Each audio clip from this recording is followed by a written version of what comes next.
The Tang Dynasty spanned 289 years with 21 emperors. Today, I'll summarize its entire history for you in just over 20 minutes. Buckle up, we're hitting the road.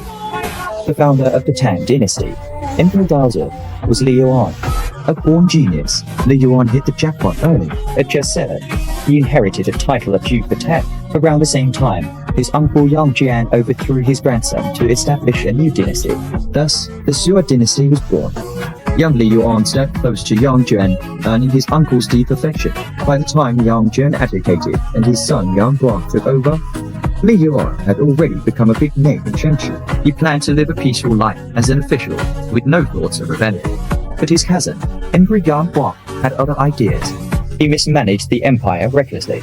Building palaces, digging canals, and waging war against crocodile, he squandered resources without restraint. He bled the treasury dry, leaving the people impoverished, leading to widespread rebellion. Seizing the opportunity, Li Yuan captured Chang'an and officially founded the Tang Dynasty. Once he became emperor, trouble arose. Much of the Tang's territory was conquered by his second son, Li Shimin. Li Yuan had promised to make him crown prince after his victories, but failed to keep his word. Instead, he named his eldest son, Li Jianxing, crown prince. This led to a fierce rivalry between the brothers, culminating in a showdown at Xuanwu Gate. This event is famously known as the Xuanwu Gate incident. Li Jianxing was no match for Li Shimin, who used a clever strategy. He swiftly killed Li Jianxing with a bow and arrow. Terrified, Li Yuan abdicated shortly after at age 69, and Li Shimin officially became the second emperor of Tang. Li Shimin's ascension technically made him a usurper. As per the tradition of primogeniture, Li Shimin knew he had to work harder than his brother ever would to justify his rule. Otherwise, comparisons with his brother could lead to unnecessary trouble.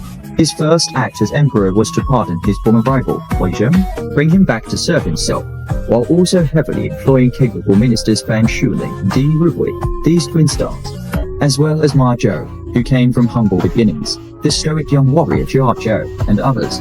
Even his wife, Empress Yanxin, was his advisor. Externally, he dispatched generals Li Jing and Hao Junji to subdue the neighboring states of Tuyuhe, Shubo, and Geroshan. They rebuilt the Silk Road of the Han Dynasty and were honored with the title Heavenly Khan. Fighting these four countries was always quite interesting. The Tuyuhe and Shubo were always looking for trouble, saying, "If you don't do it, I'll teach you." But General Li Jing went all out in response. They attacked the strongholds of both, leaving them utterly defeated. The leader of Shubo, Song Zhenguan, was a wise man. This young man saw the might of the Tang army and immediately knelt before Li Shimin, pleading to become his son-in-law, no matter what. Angered, Li Shimin had to marry Princess Wenqing to him. The young man didn't lose any land and gained a wife for free. As for Geroshan, it was the easiest before the fight even started. The leader died, and his son immediately surrendered with white flags. The rulers of this state were basically all Buddhists. Zhenguan once smuggled his way to India to obtain scriptures and was assisted along the way. In short, the Tang Dynasty became an unstoppable force to the neighboring countries, ushering in a prosperous Zhenguan era. Li Shimin was open to receiving advice in court, encouraging his ministers to critique him. They had to provide suggestions daily, or they were considered absentee workers, leading to constant setback. The harem was also orderly. Unlike other emperors counted concubines, he chose either the ambitious and prestigious Empress Yanxin, the virtuous and fine consort Shu, or those with the surname Wu. Under Li Shimin's rigorous governance, the Tang Dynasty thrived with wealth and talent. But as the saying goes, in a big forest, there are all kinds of birds. Where there are talented people, there are also foolish ones. Li Shimin never expected that the fool would be his own son, Crown Prince Li Chengqi. The well-behaved Crown Prince refused to remain in his position and instead conspired against his father. As a result, his father Li Shimin dealt with him severely and reinstated Li Ji as the Crown Prince. After a few years of Li Ji being Crown Prince, his father Li Shimin fell seriously ill from consuming elixirs. Modern science has proven that ancient elixirs mostly contained mercury, leading to poison.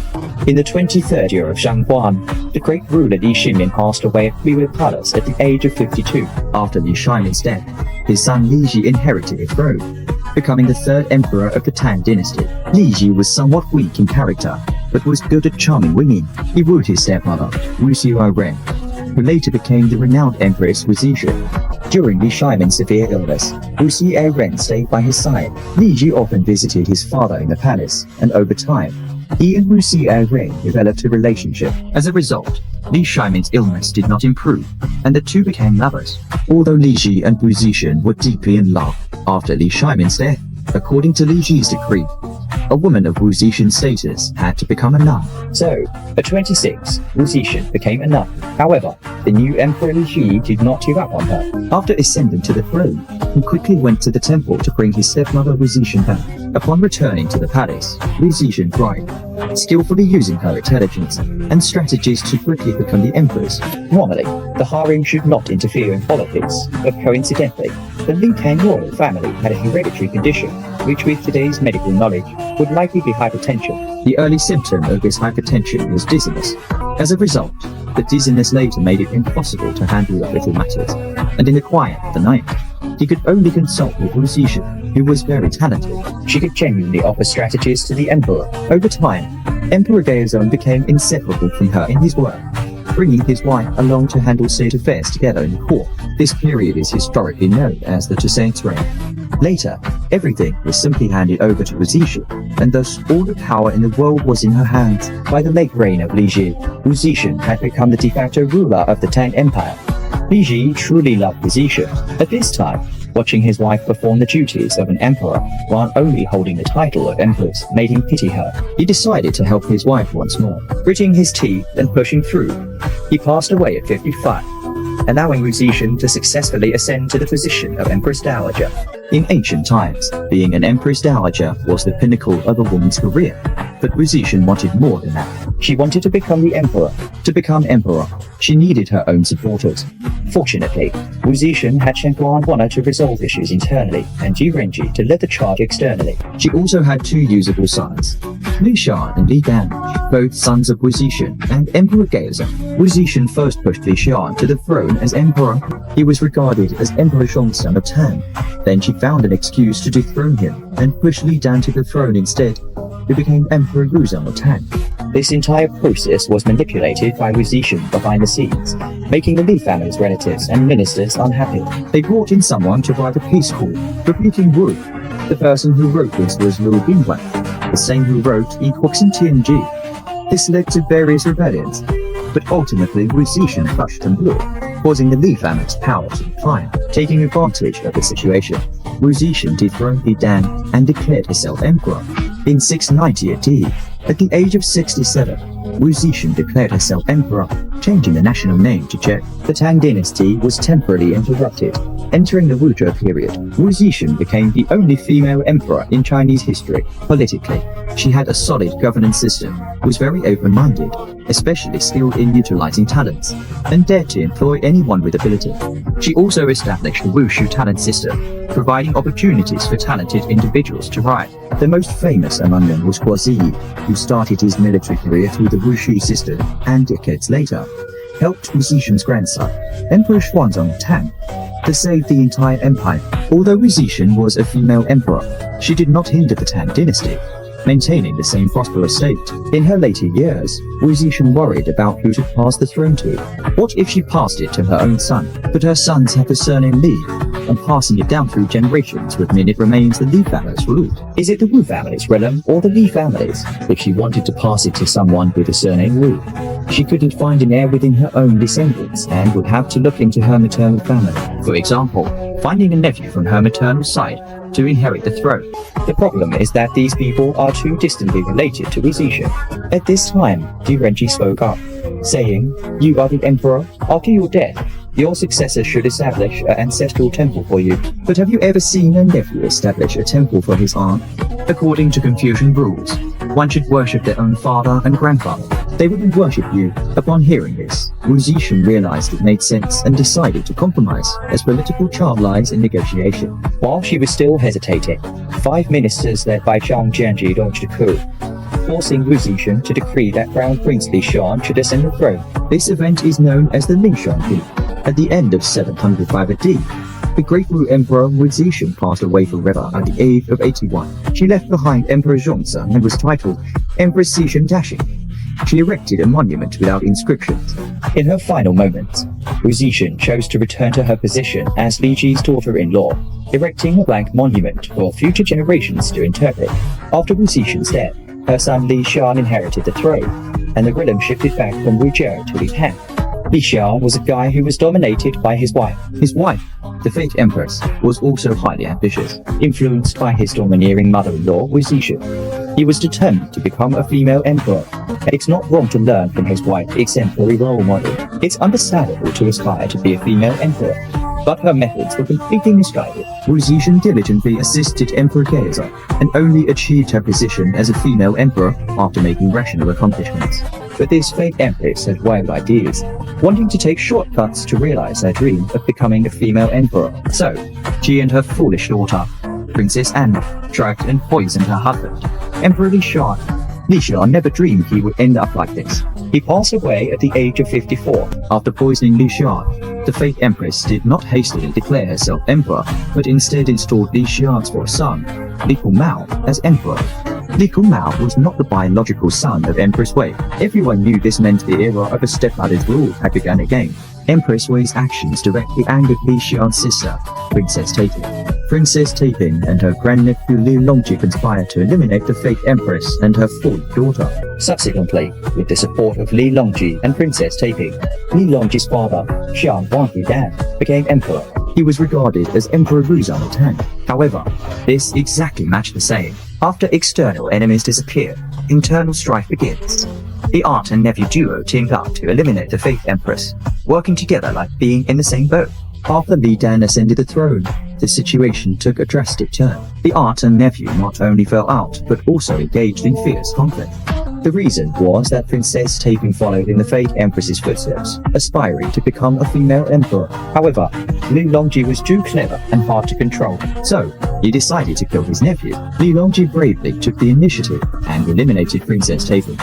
Li Longji's father, Li Dan, was inherently a timid person. After all this turmoil, his already fragile mind could no longer withstand the blows. Right in front of Chengsheng Gate, he declared that the throne would be passed to Li Longji. Thus, Wu Zetian's era of Tang Hongyuan came to an end. Emperor Xuanzong of Tang, Li Longji, reigned for 45 years, making him the longest reigning emperor of the Tang Dynasty. However, his life trajectory was quite straightforward, a parabolic path. In the first half of his life, Emperor Xuanzong of Tang was highly talented and strategic, diligently governing and utilizing almost all his strengths.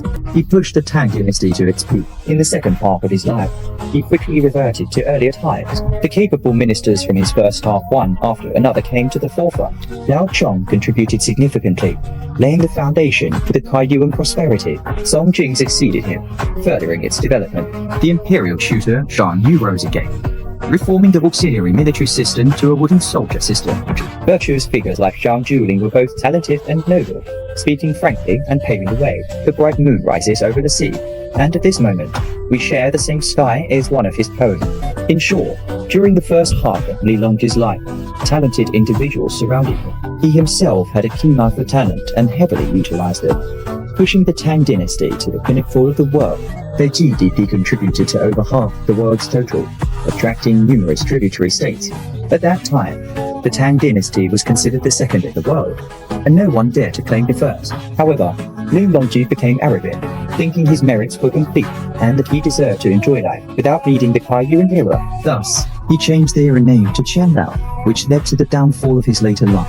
He promoted renowned General Zhang Juling in the court and heavily employed the ruthless Li Linho. He also stopped managing court affairs properly. He took his son's wife, Yang Yuan, spending every day in the harem with her affectionately, under the guise of king does not attend morning court. Li Bai came forward wanting to become a prime minister, but instead he was made a writer. Frustrated, Li Bai wrote, "Clouds think of garments, flowers think of beauty, spring breeze brushes, and dew is thick," and left. Bai Juyi was envious of their love and wrote the Song of Everlasting Sorrow. These were still minor issues. The key point is, he made Yang Yuan recognize An Lushan as his godson and appointed Yang Yuan's cousin, Yang Guozhong, to succeed Li Linho as prime minister. Yang Guozhong had no real abilities and relied entirely on nepotism. Jealous of Qin Haizhong and unable to tolerate seeing An Lushan succeed, he had to exclude An Lushan, which forced An Lushan to rebel. This led to the famous An Lushan Rebellion, An Lushan and his partner Shi Xiaoming teamed up, using the guise of purging corrupt officials to kill Yang Guozhong, advancing all the way to Luowan. It was only then that Emperor Xuanzong of Tang realized the situation. His first reaction was to flee as far away as possible, taking Prime Minister Yang Guozhong and his own wife and children, escaping to Chengdu. When their entourage reached Maui Station, things finally went wrong.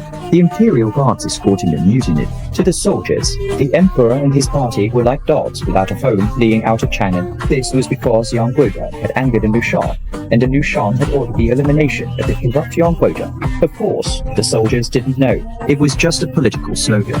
So the soldiers armed themselves, surrounded Li Longji's residence, chopped Yang Guozhong into mincemeat, and forced Li Longji to kill Yang Yuhuan. The soldiers firmly believed that Yang Yuhuan was a dangerous beauty. Without her influence, Yang Guozhong would not have been favored.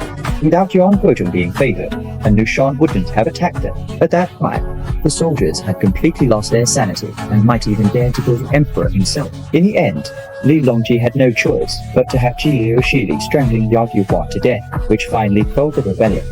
But to be honest, Yang Yuhuan didn't interfere in politics. As a woman, she was merely favored. During Emperor Xuanzong's flight, not only did he lose his wife, but he also lost his position. His son saw that his father was out of control and quickly deposed him, ascending the throne himself. This was Emperor Suzong of Tang, Li Heng. The legendary Emperor Mingwen of Tang became Taizong retired Emperor Mingwei, living in the old officials' activity center without further achievements, passing away at 77. After Emperor Suzong, the 8th emperor of the Tang Dynasty, Li Heng ascended the throne. With the help of renowned General Guo Ziyi and a group of capable and battle-hardened generals, he successfully reclaimed China. At this time, the rebel forces also began to have internal conflicts. An Lushan was killed by his own son in Qingxu, and Shi Xiaoming then killed in Qingxu. Shi Xiaoming was then killed by his own son Shi Chaoli. In other words, in the An Lushan Rebellion, the two main bosses, An Lushan and Shi Xiaoming, were both killed by their own sons. Isn't that chaotic? Thus, the An Lushan Rebellion entered a stalemate phase. Just as the external turmoil settled a bit, the court itself became chaotic again. Li Heng heavily relied on the eunuchly Fugong, leading to eunuchs becoming rampant and domineering. It wasn't until they realized and wanted to take back Li Hugo's power that they found they couldn't diminish his greatness. He was driven to death by anger at the age of 51. After Emperor Li Heng passed away, the Crown Prince Liu ascended the throne. He was the 9th emperor of the Tang Dynasty, known externally as ruthless but internally deeply affectionate. He immediately defeated the high eunuchs Li Hugo, eunuch Chen Yuanzhen, and eunuch Yu Qiren. He sent the renowned General Guo Ziyi to continue suppressing the rebellion. At that time, the An Lushan Rebellion had already entered its 7th year. Although An Lushan and Qingxu and Shi Xiaoming had long been dead, Shi Xiaoming's son, Shi Chaoli, still controlled many regions. Shi Chaoli was also an unlucky fellow. Encountering the legendary General Guo Ziyi relentlessly defeated him, forcing him to flee all the way to what is today the Tangshan area. This fellow finally lost his mind and hanged himself in a small grove. Li Yu was fierce in his external battles, but he was overly sentimental, deeply devoted to his wife. In his lifetime, he only loved 2 women, Shen Zhenju before he became emperor, who was lost during the An Lushan Rebellion despite searching his whole life, and the Diyu famine after becoming emperor, who passed away in excessive sorrow after their daughter died young. Emperor Li Yu was so devoted that he held Diyu's corpse for 3 years before burying her. After the burial, he became mentally debilitated. Li Yu also passed away at 54. At this point, Crown Prince Li inherited the throne, becoming the 10th emperor of the Tang Dynasty, Emperor Taizong. He was not only hot-tempered, but also not very bright. If it were about playing cards, he'd be the type who always loses. The strong position left by his father Li Yu was squandered by him. After the An Lushan Rebellion, the regional governors mostly settled down. However, in the 2nd year of the Zhenguan era, during the Chen Biyu, Li Baoshan passed away. His son, Li Huayu, along with Minister Li, requested to take over his father's position. You'd think they'd just reliably hand it over and everything would be fine, even if they wanted to deal with him. They'd need the strength to do so, but Li refused, just verbally clashing, and as a result, chaos ensued once again. Initially, both sides were fairly evenly matched. Who would have thought that while soldiers were fighting, this guy would make a blunder by not paying the troops, leading to a mutiny. Seeing the dire situation, Li Huayu fled all the way to Liangzhou, unlike his grandfather Li Longji, which is today's Hanzhong in Shanshu. He returned to Cheng 4 years later. Upon his return, he started causing trouble again, getting close to the eunuchs. He handed over the elite Jin army, the Shenxi army, entirely to the eunuchs. After fully squandering the strong position, Li Huayu finally passed away in the 21st year of the Zhenguan era at the age of 63. He left the throne to the paralyzed Crown Prince Li Song, who became Emperor Shenzong, the 11th Emperor of the Tang Dynasty. Li Song was known as an emperor who died shortly after having his fill. He passed away less than a year after ascending the throne at 45. Having accomplished little due to his paralysis, what could they have expected him to do? Next, Li Chun ascended as the 12th Emperor of the Tang Dynasty, becoming Emperor Xuanzang. This emperor was one of the most formidable in Tang history, second only to Taizong Li Shimin and Xuanzang Li Longjun. He immediately dealt with the unruly and disobedient regional governors, avenging his ancestors who had been bullied by these warlords. His reign was under the Yuan Yuan head. Therefore, historians refer to this period as the Yuan He revival.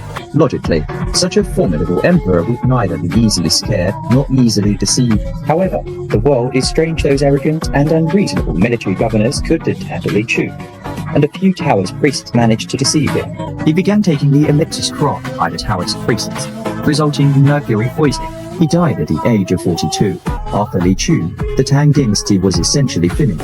The succeeding emperor, Tang Muzong Li Heng, the 13th Emperor of the Tang Dynasty, didn't accomplish much, but did set up a factional struggle. This was the famous NRU Li factional struggle. It made the court chaotic. This year, the NRU faction was in charge. Next year, the Li faction took over. In any case, the emperor had no real say.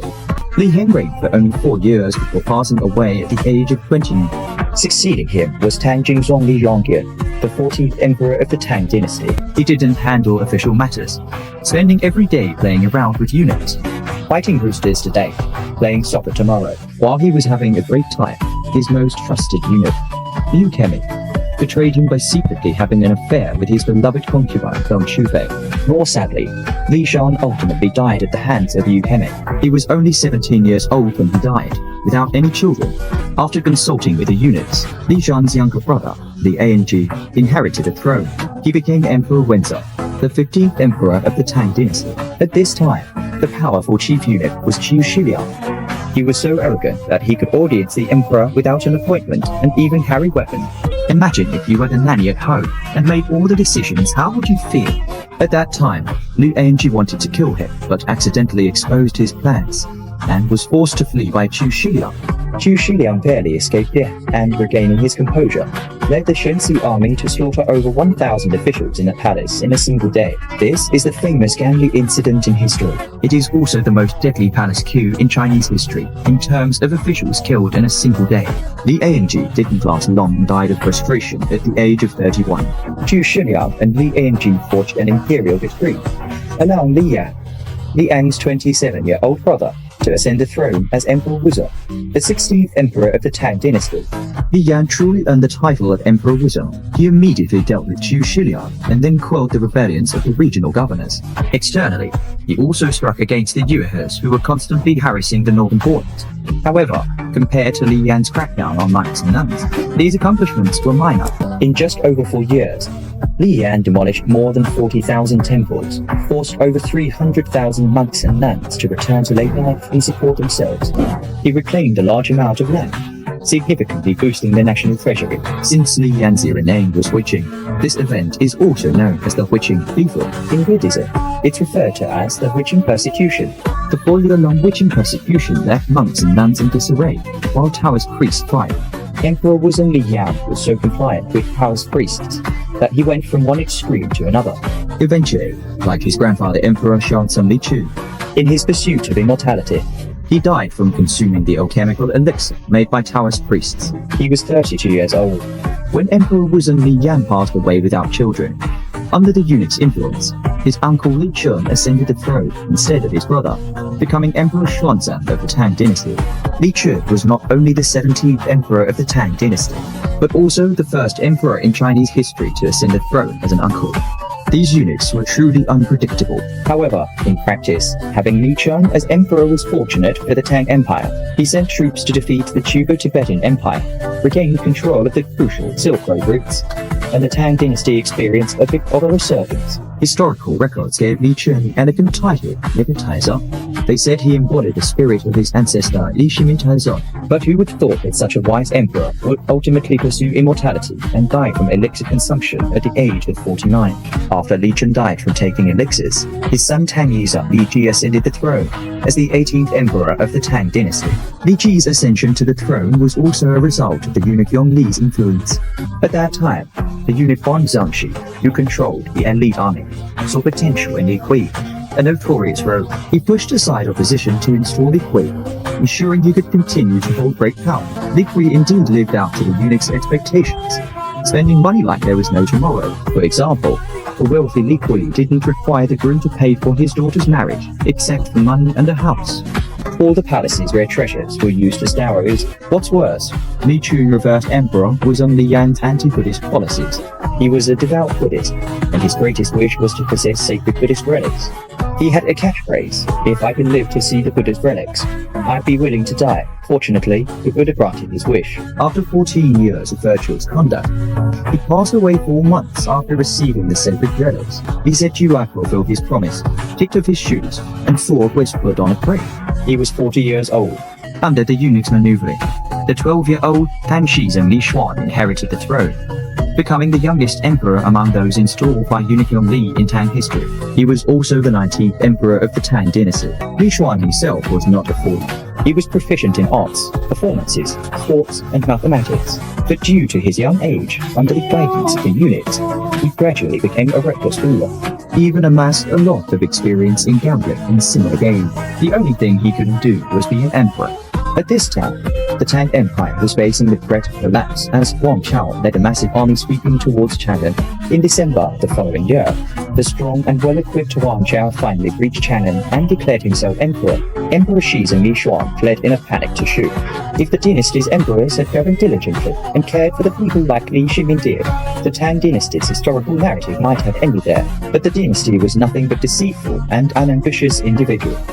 After entering Chang'an, they secluded themselves in the inner palace, indulging in food, drink, and entertainment.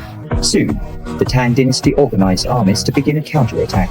As a result, the dynasty was decisively defeated. The emperor hanged himself, and his subordinates scattered. Among them was a man named Zhenguan. Emperor Shizong Li Xuan died shortly after returning to Chang'an at the age of 26. After his death, the succession plot resurfaced. Eunuch Yong Li installed Li Xuan's younger brother, Prince Shou Li Yi, as the heir, making him the 20th emperor of the Tang dynasty.